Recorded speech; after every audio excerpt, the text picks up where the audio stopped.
Welcome to the 10th video in the series AWS Lambda and Python full course. Based on the feedback that I have received, I'm going to include another enterprise use case that I implemented as part of my cloud migration program.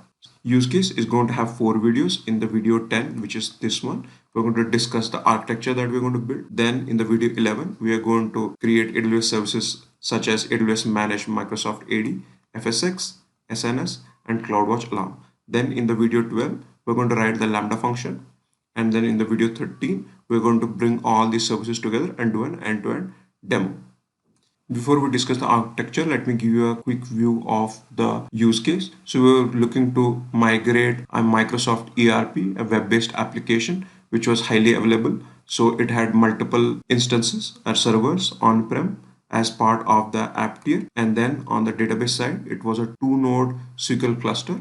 And if one node fails, then it will automatically shift to the other node. So app tier was pretty straightforward. So we would put in the EC2 instance in auto scaling group. So that took care of the scalability and high availability of the app tier. On the database side, we could not use RDS due to some limitation. So what we did was we created 2 EC2 instances in 2 AZs and then mounted FSX on top of that and then installed the Microsoft SQL database on the FSX. Now to create the FSX, you need some kind of an AD, either on-prem or you could use AWS Managed Microsoft AD. So that's what we have done here. Then let's look at the scenario on why we use the Lambda function. So on-prem, they had provisioned a capacity of about 1 TB, but actual usage was only 500 GB. So what we wanted to do was we wanted minimize the provision capacity for FSX because otherwise it would have cost us. So what we did was we provisioned around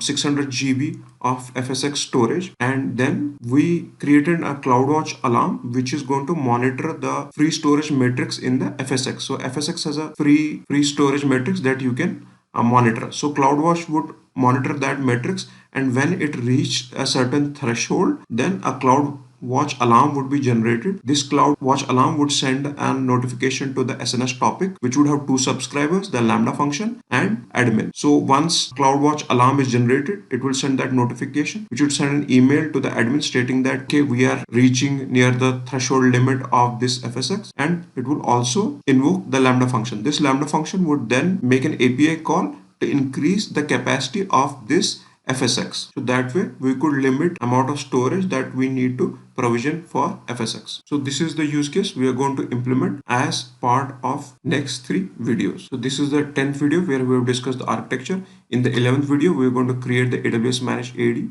Then we are going to create the FSX. Then we're going to create the SNS topic. We're going to create the CloudWatch alarm, and then we'll have the admin subscribe to that SNS topic. Then in the video 12, we are going to create the Lambda function, which would increase the free storage of FSX upon invocation by the SNS message. Okay, then in the video 13, we are going to do an end-to-end demo of the entire use case.